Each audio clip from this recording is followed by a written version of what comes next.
Pessoal, eu dei o start na gravação de hoje, da web aula ao vivo.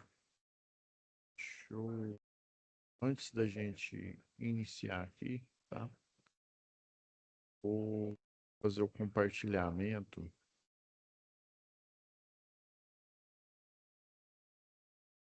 das nossas diretrizes aqui do Senai, tá? Posso separar aqui.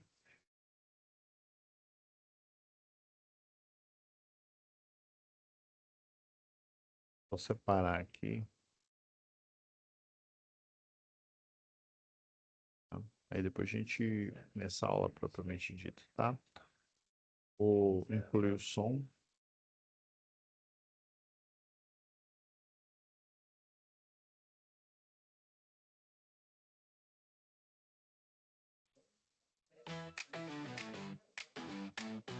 Como aproveitar melhor sua web aula via Teams? Participar de uma web aula é mais do que entrar na chamada, é estar presente, focado e respeitando o momento de aprender. Vamos às dicas? Escolha um lugar tranquilo, bem iluminado e sem barulhos. Isso ajuda você e toda a turma a manter o foco na aula. Entre na sala alguns minutos antes do horário. Assim você consegue testar a internet, o áudio e começar a aula com calma. Sempre que possível, mantenha a câmera ligada. Isso mostra envolvimento. Mas lembre-se, esteja com roupa apropriada, em um local adequado e cuide do que aparece ao fundo. Você está em um ambiente de aprendizagem. Quer falar? Use o chat ou a função levantar a mão. Respeitar o tempo de fala do outro ajuda todo mundo a participar melhor. Evite distrações durante a aula. Feche outras abas, guarde o celular e foque no conteúdo. Esse é o seu momento de aprender. Em caso de dúvidas sobre o conteúdo, fale com seu tutor ou tutora. Para dúvidas sobre acesso ou uso da plataforma, procure um monitor. Use o AVA, ele é o seu canal direto com a equipe. Você faz parte da aula e a gente está aqui para ajudar você a aproveitar o melhor dela. Pessoal, deixa eu compartilhar com vocês também. Deixa eu só dar aqui o conteúdo. Só um minutinho. E na aula passada a gente falou de hidráulica, eu detalhei. Hoje a gente vai falar os conceitos básicos aí sobre pneumática, tá?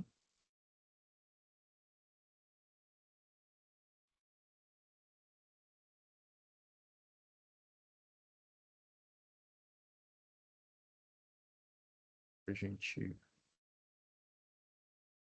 inicia aqui.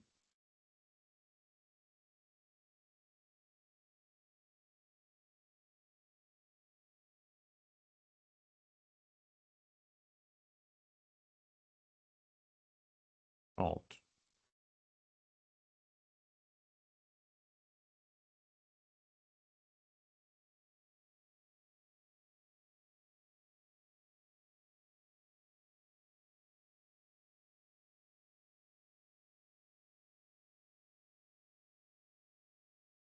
Então, pessoal, deixa eu só compartilhar aqui com vocês um tópico aqui, já que a gente está falando de acionamentos, acionamentos elétricos, acionamentos automatizados, falar um pouco aqui sobre.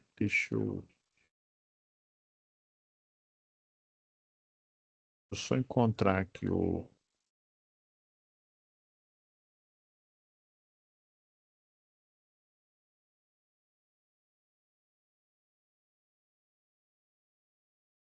Parte aqui de simulação, tá?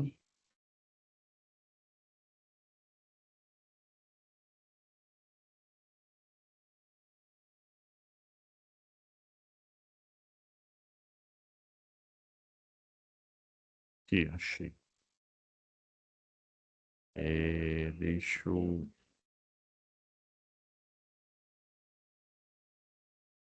Eu vou compartilhar com vocês sobre a realidade aumentada, tá?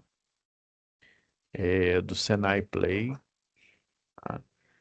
Quem não conhece do Senai Play é a nossa plataforma, que ela tem os vídeos, tem cursos, os chamados cursos autoinstrucionais, tá?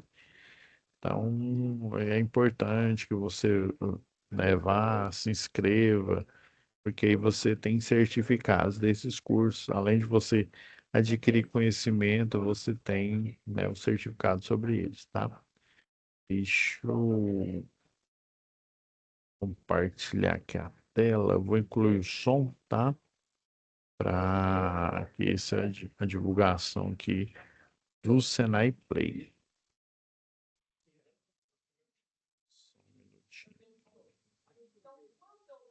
Olá, seja bem-vindo ao Senai Play. Neste vídeo, apresentaremos os objetos de realidade aumentada do curso Eletrotécnica, onde você aprenderá sobre a instalação de sistemas elétricos de potência, instalações de sistemas elétricos industriais e prediais, manutenção elétrica predial e industrial e segurança em eletricidade.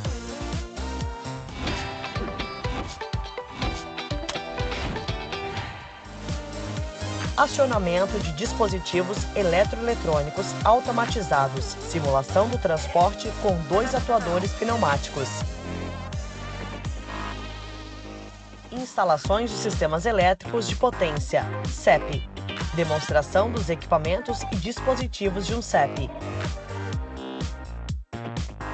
Instalações elétricas industriais volume 1. Demonstração da relação entre um diagrama e a instalação. Instalações elétricas industriais volume 1. Simulação de um esquema de ligação em motores de 6 pontas. Instalações elétricas prediais volume 1. Simulação de uma instalação utilizando interruptor intermediário. Manutenção elétrica predial e industrial. Demonstração de testes de isolamento de um motor. Projetos elétricos prediais volume 1. Demonstração do projeto e da instalação elétrica de uma cozinha. Segurança em eletricidade. Demonstração dos principais tipos de choque elétrico. O Senai criou o aplicativo Senai Realidade Aumentada, onde é possível acessar todos esses objetos da apresentação. Está disponível para download na Google Play ou Apple Store. Quer assistir mais vídeos como esse e aprender um pouco mais? Siga o canal do Senai Play e prepare-se para assistir vários vídeos sobre realidade aumentada.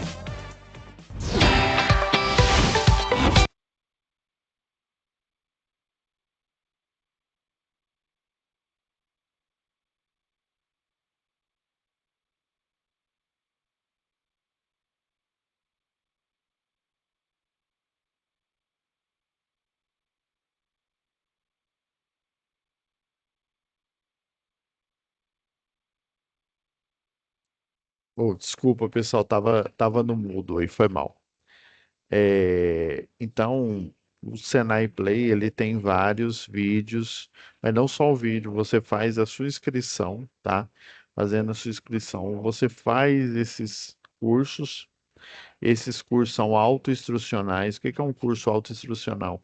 É um curso em que você assiste os vídeos, faz atividades e você vai obter um certificado. Além do certificado, porque assim, o certificado, pessoal, é a comprovação, assim, nada mais, nada menos que a comprovação de que você fez o curso e você foi aprovado. Obviamente, você só recebe se você é aprovado desse curso.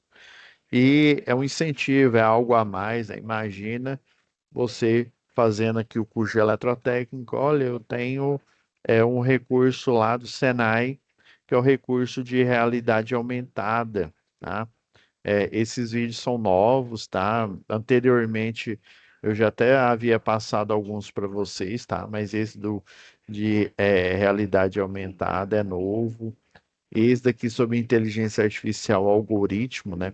Por exemplo, o algoritmo, pessoal, ele é uma instrução, né? Ela tem início, tem meio e tem fim. E essa instrução, ela é igual quando a gente vê um tutorial, né? Um tutorial em internet. Existe a instrução do algoritmo. Eu estou aproveitando, né, que a gente tem mais aulas aqui sobre essa disciplina e para vocês verem um panorama geral, tá? Aqui, né, da nossa plataforma aqui, o Senai Play, né, que é uma iniciativa nossa aqui do Senai, tá? Quinto episódio do nosso curso de Inteligência Artificial Aplicações na Indústria. Quer aprender? Hoje a gente vai falar sobre algoritmos. Vem comigo! Opa! Não se esquece de se inscrever no canal.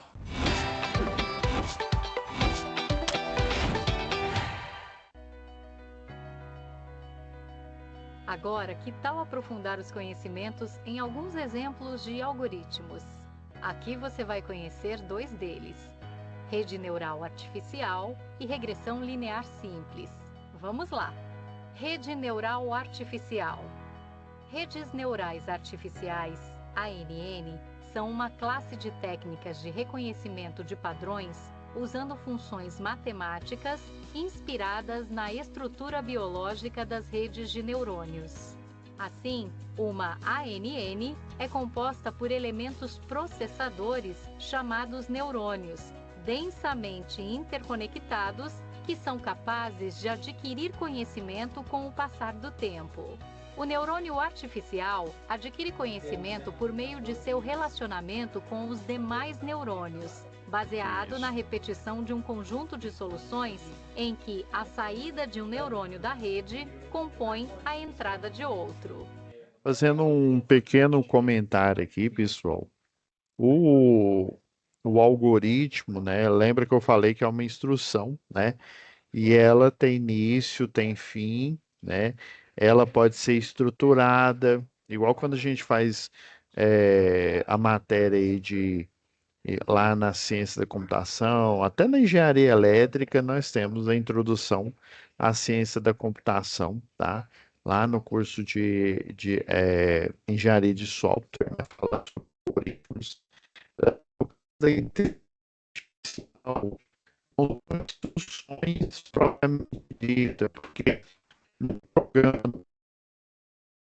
fazer, nós temos igual aqui, um racionamento aqui, você tem instrução passo a passo, comando aqui passo a passo,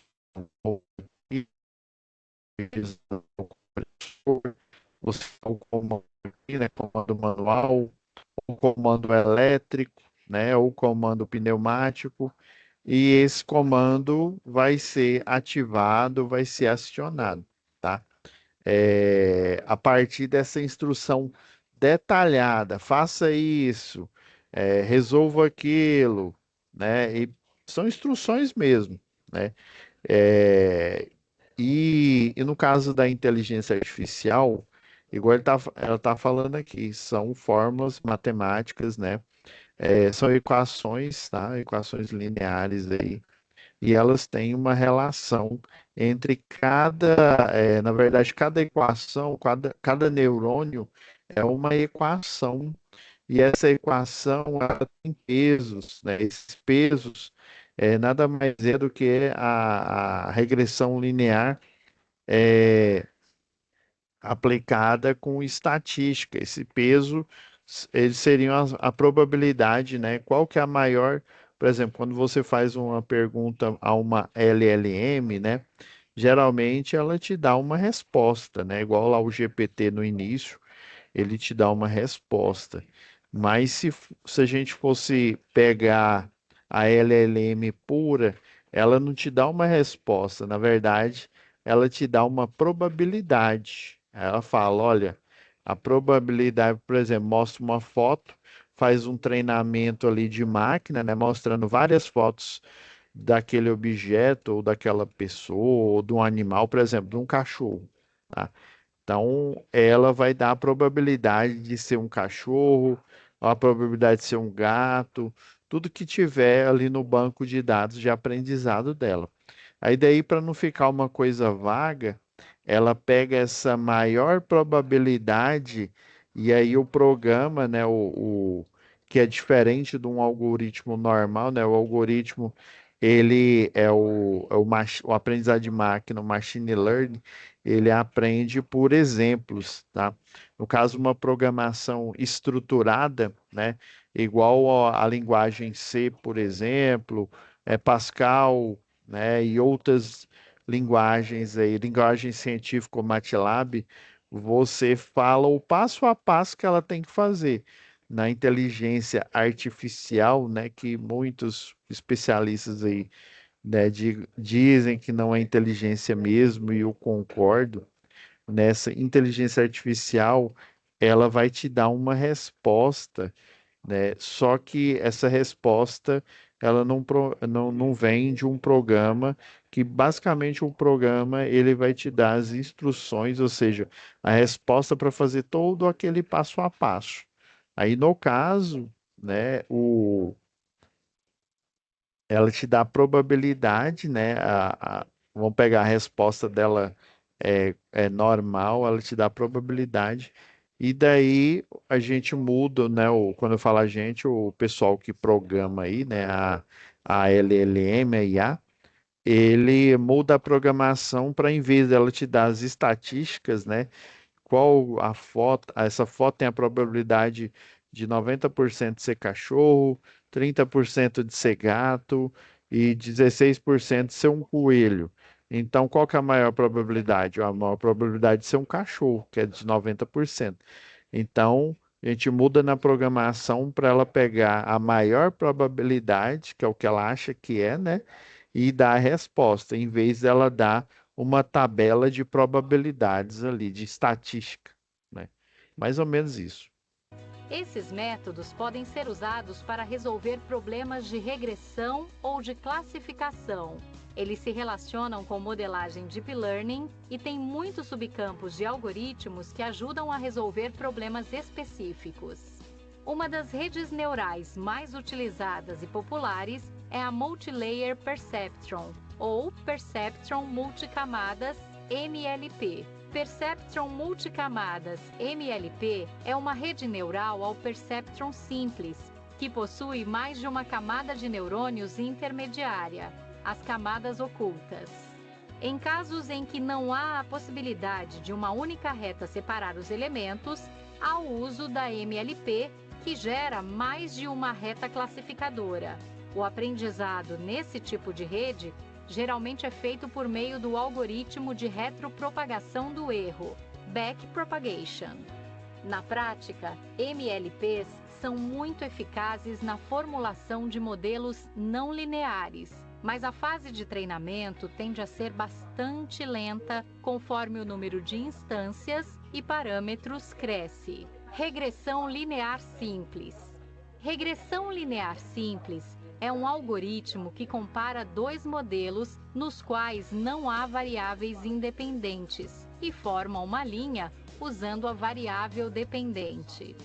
As variáveis modelos com dependência são representadas pelos eixos x e y. Ao aplicar o algoritmo de regressão linear simples, obtém-se uma função matemática linear representada pela linha vermelha. A partir da função, dado um valor qualquer de y, é possível estimar qual é o valor de x e vice-versa, mesmo que este não esteja entre as variáveis e os dados previamente avaliados. Por exemplo, aqui dessa regressão linear, é que o pessoal da matemática chama do método dos mínimos quadrados, tá? Aí, esse método aqui, ó, aqui são os pontos prováveis, né, dessa pergunta, né? Ou seja, as prováveis respostas, e quanto mais longe dessa aproximação, né, quanto mais longe dela, mas ela não, assim, a probabilidade dela é menor de ser, ou seja, essas que estão praticamente, ó, dentro da linha e próxima, têm as maiores probabilidades, e é provável que a resposta seja uma dessas aqui que está na linha. Talvez seja essa daqui, né? Mais ou menos isso. Eu estou reduzindo bastante aqui, tá, pessoal? Este método é muito útil para modelos mais simples de predição, com poucas variáveis dependentes, e é eficiente computacionalmente. Contudo, como o próprio nome indica, só pode ser usado para regressão e em casos lineares. Muito bem, você conheceu a matriz. Agora siga em frente e veja um exemplo de rede neural usando o ECA. Pois é, pessoal. Isso aqui foi só um exemplo aqui. Deixa eu tirar o compartilhamento aqui. Só um exemplo aqui. É porque quando a gente fala, né, desses circuitos automatizados aqui, deixa eu voltar aqui.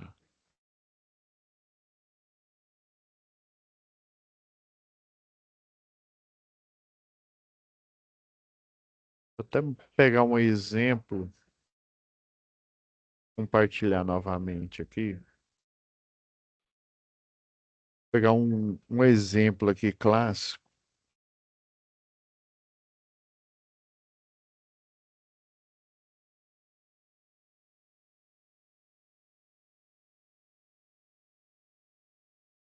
Ó, vou pegar esse aqui, ó. A gente tem a de pulsão, né? Pneumática, que ela faz furo em peças, né?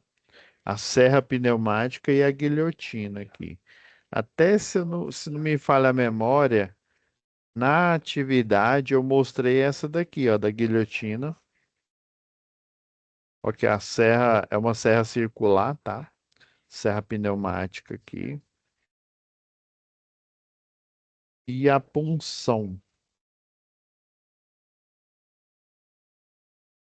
Basicamente, ó, todos esses, deixa eu colocar aqui alinhado aqui.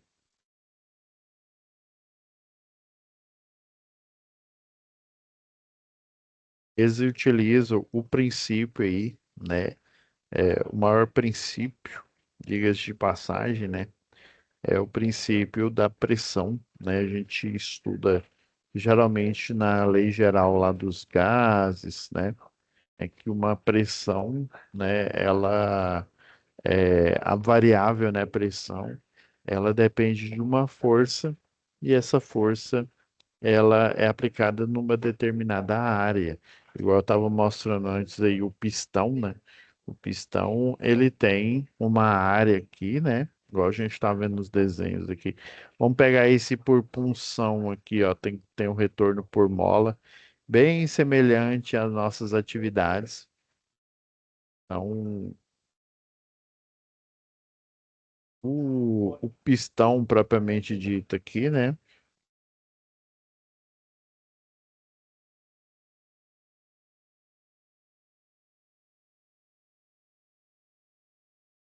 Então, ele, né? O pistão, agora vamos pegar esse pistão aqui, ó, que realmente aí tem um retorno por mola aqui. Aí por isso que o retorno por mola, né, na hora que você aplica a pressão aqui, né?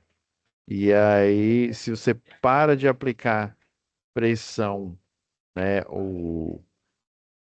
aqui, por exemplo, nessa posição, ele vai estar desligado, ou ele sai. Quer ver? Ó, vamos ligar aqui rapidão. Vai, lá de novo, ó, olha. Na hora, ó, ele tá. Então, o fluido aqui, ó, ele tá escorrendo. Deixa eu.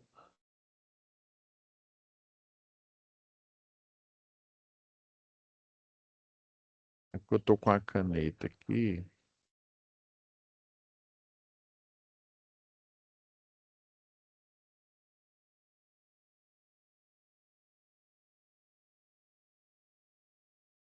Então, aqui, ó, basicamente o fluido sai. Aí, na hora que você aperta o êmbolo aqui, ó, ele troca É porque ele vai muito rápido aqui, ó. Ele troca da posição, porque aqui o ar ele fica aprisionado. Geralmente ele começa na segunda posição, né, nos experimentos que a gente faz. Nesse daqui não, ele fica o compressor, ele fica aprisionado é, por esse bloqueio aqui, né? Aí na hora que você faz o acionamento aqui, né? Ele passa para esse outro lado aqui, né? Ele aplicou a válvula. Ele vai, ó, bem rápido aqui, ó. Ele vem, aplica o ar que até então estava aprisionado, ó. Tá vendo, ó? Eu vou acionar ele aqui e vou dar um congelar aqui vou dar um print.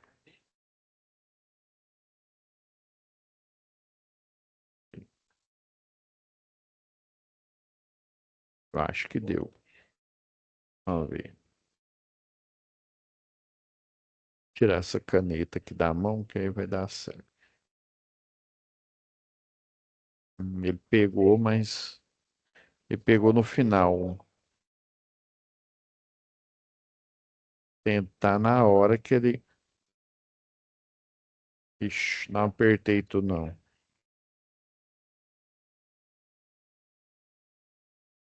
É porque eu tenho que apertar o Windows Shift S. Ah, agora foi.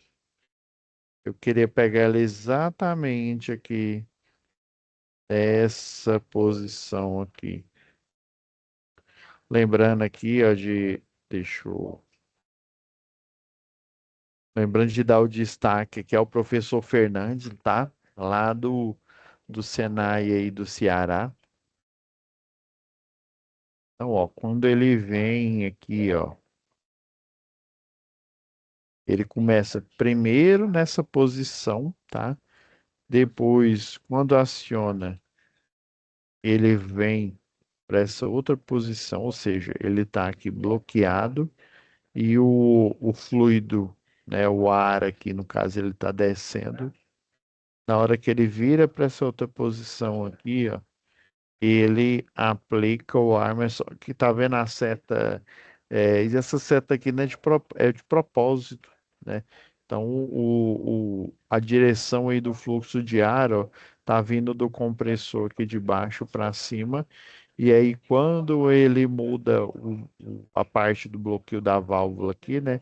Aí já esse ar que está sendo pressionado aqui, ele é solto, né? Ele para de haver pressão, né? Pressão para cima ali positiva e depois a própria gravidade, né? E vai ter a pressão para baixo, porque ele tem o braço aqui de alavanca e ainda tem uma mola aqui para ajudar, né? Ele fazer esse movimento aqui, ó, de quase, não é uma rotação, mas ele faz um pequeno giro, ó. Por isso que ele tem esse joelho aqui, ó. E ele, olha, tá estabilizado aqui. É quase como se ele fizesse, porque esse pistão aí é um pistão móvel, né? Aí lembra desse aqui, o da guilhotina, né? Ele tinha, até que o acionamento dele é um pouco mais, como é que fala? Complexo do que o da atividade, né? Da atividade, basicamente, na hora que você faz o acionamento manual, ela já empurra o pistão e ele aciona ou uma prensa, né, ou a guilhotina. Já nesse daqui, não, ele faz uma acumulação. Eu mostrei isso, se não me falha a memória, foi no primeiro experimento lá, ó. Ele acumula primeiro no compressor. E aqui, ó, para simular, lembra que a primeira atividade a gente falava de dispositivos de proteção, né? Que aí é necessário você utilizar a lógica E, né? A lógica E é se e somente se você tiver com os dois, né? Os dois botões acionados aqui, é que vai haver o acionamento, no caso do pistão da guilhotina. Mas para isso acontecer nesse caso aqui, ele precisou primeiro fazer uma reserva de ar aqui. Para essa reserva de ar, junto com o segundo acionamento, ela ser o suficiente para fazer com que, né, tenha ar aqui armazenado e ele poder fazer o duplo acionamento de forma segura. Ó. Aí agora sim, ó, depois que encheu aqui. E o retorno, né? Com o retorno aqui, ele retorna a guilhotina também. Esse da serra circular é interessante também, ó. Ele vai liberando aqui o ar, tá? Lembra que aqui a gente colocava, ó, ele libera o ar aqui por baixo da válvula, que é para ela ir descendo, né? Adquirindo pressão e ir descendo aqui, cortando a peça, né?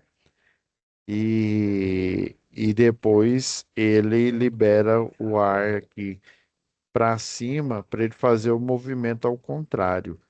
É porque aqui ele tem diferente lá do exercício, ele só tinha um bocal para inserção de pressão positiva, né? E o retorno era feito pela mola. Aqui não. Ele tem dois bocais, né? Um para pressão positiva, que é para descer a serra aqui, né? Enquanto isso, ela desce, ele vai liberando ela pouco a pouco. Provavelmente estão vendo que tem aqui um estrangulador aqui, né? E aí justamente você pode regular essa descida, porque se você deixar ele totalmente esse espaço aqui, ó, do cano totalmente aberto, ele vai descer de uma vez ali, entendeu? Agora, se você usa o estrangulador aqui, ele, na verdade, esse estrangulador, ele é o quê? É uma torneira, né? É como se fosse a torneira que a gente tem aí no banheiro e na pia de casa, né? Que ele tem aquela, o formato de um parafuso, né? Como se fosse aquele aplicação do parafuso de Arquimedes, né? Que é um plano inclinado aplicado aí, né? Às curvas do parafuso para você conseguir fazer, né? Enroscar ele. Diferente, tem esse estrangulador aqui que ele vai diminuindo a pressão e tem o outro, né? Que ele que chamam de gaveta, né? Que ele abre de uma vez e fecha de uma vez. Já no estrangulador, não. Você deixa um orifício, você pode deixar um orifício cada vez menor aqui, que quanto mais você fechar que você estrangular, mais vai demorar para essa serra aqui descer, ó. E é tudo hidráulico aqui, ó. Tudo. Tá vendo, ó? Aí lembra que a gente deixava aqui, ó. Na hora que o ar retorna aqui, ó, na hora que o ar retorna, ele tem que ter. E na verdade, esse parece mais aquela válvula tandem. É, ele. Eu digo a tandem porque ela tinha duplo retorno por mola e também ela tinha, só que era para sistema hidráulico, né? Ela tinha dois bicos de entrada aqui, né? Um que é para pressionar o compressor, né? O pistão, e o outro é para trazer o pistão de volta aqui na posição, que é mais ou menos basicamente a mesma coisa aqui, ó. E aqui você colocaria o filtro de ar, né? Porque o ar tá voltando aqui, ó, ele tá descendo bem devagar aqui. Aí depois, ó, a pressão positiva faz com que ele volte. E, e por que que ele volta aqui, ó? Porque ele pega nesse rolete aqui, ó. Não sei se vocês perceberam, ó. Aí ele vai descendo, né? Aí na hora que ele pega um sensor aqui, ó, o rolete aqui, aí que ele volta com a pressão negativa aqui, ó, e o estrangulador é fundamental para esse ajuste de velocidade, tá?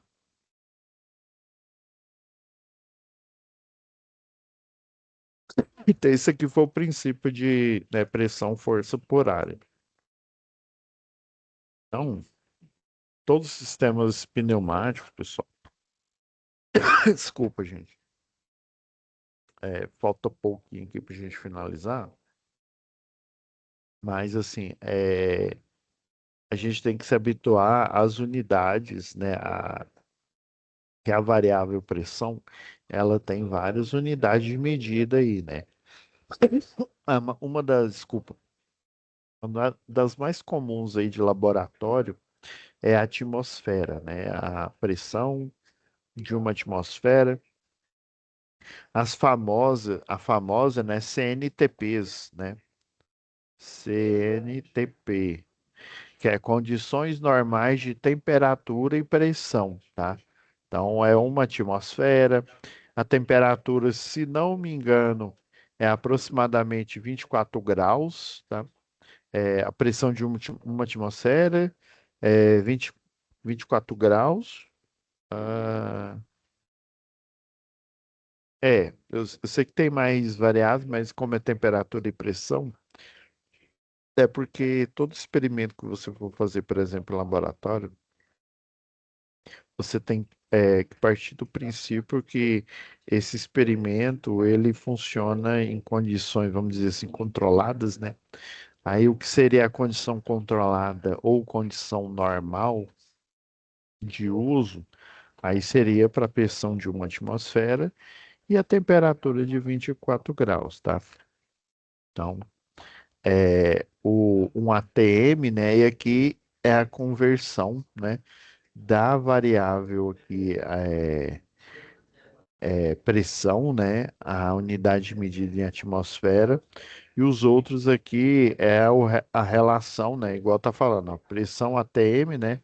A pressão é como não tem nada aqui junto, né? Quer dizer que é uma atmosfera, né? Então, por isso que fala que é igual a um ATM, ó. Agora, a pressão de um ATM é igual a 1,013 bar, né?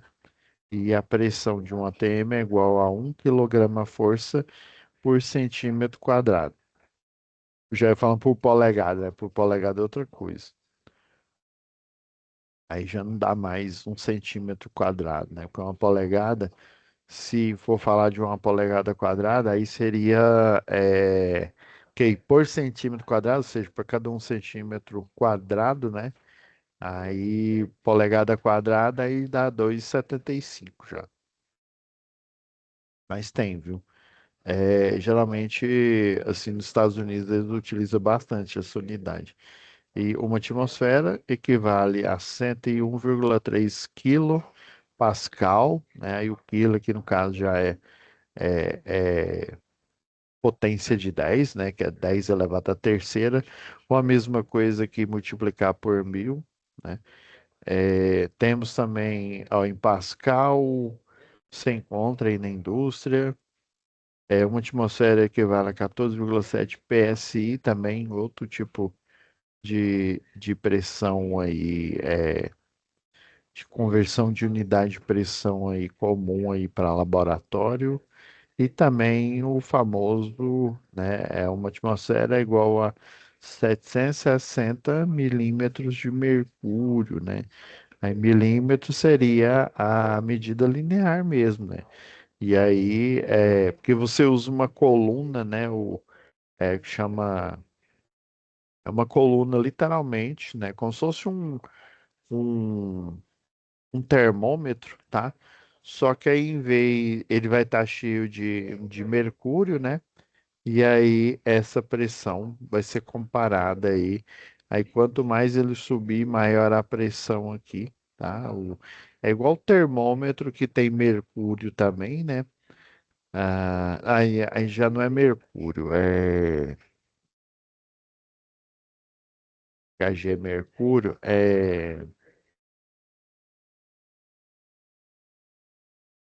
eu não lembro se era chumbo. Não, acho que é mercúrio mesmo que tem. que que o metal ele é líquido, e a gente tem termômetro. Aí do mesmo jeito, termômetro é como se fosse uma coluna mesmo, né? Mas só que aí como ele tem o metal líquido, né? O metal líquido no na ponta dele aqui, ó. Por isso que quando o pessoal da saúde vai fazer a aferição de temperatura, né, seja no analógico, aí no termômetro analógico faz sentido, porque no eletrônico provavelmente eles utilizam termopares, né? Termopar é uma mistura aí de dois metais que, submetida à temperatura, ele libera uma corrente elétrica, né, bem baixa, e essa corrente elétrica é utilizada principalmente num termômetro é, eletrônico para aferir a temperatura, né? Aí, quando você vai utilizar o analógico, aí você tem que pegar o termômetro, assim, aí tem aquela cabeça de metal, você faz assim, ó. Você pega, balança ele e tipo como se estivesse arremessando para fora. Mas por quê, professor? Porque o mercúrio, né, dependendo do jeito que você guarda ele aqui, né, se você guarda ele numa gaveta, ele vai estar assim, ele vai estar espalhado, distribuído aqui. Então você tem que pôr ele nessa posição, né, sempre com aquela pontinha de metal para baixo, né? E aí você faz esse movimento aqui para forçar o mercúrio que tem aqui, né? Ele descer e ir aqui para a ponta. Porque quando você vai aferir a temperatura, vamos supor que eu fosse aferir a temperatura na minha mão aqui, né? Essa parte metálica, ela tem que estar em contato direto aqui com a minha mão. E por sua vez, essa parte metálica está em contato com metal líquido, né? E aí ele vai ter uma propagação de calor melhor, tá? Então é isso, pessoal. Hoje a gente falou, né, de teoria na parte de pressão, na parte de pneumática, né? A gente vai falar mais, tá? Na aula passada a gente falou bastante aí de hidráulica, né? A gente vai falar mais um pouco ainda, tá aproveitando que a gente tem mais aulas, né? A gente só vai começar mesmo o projeto elétrico industrial ó, lá só para depois, no dia 22, né? Que aí inicia. E a última aula, ó, a gente ainda tem, contando essa que estou gravando agora, ainda tem mais duas ainda, beleza? Então é isso, pessoal. Fiquem com Deus e até nossa próxima web aula, tá? Vou deixar renderizando então.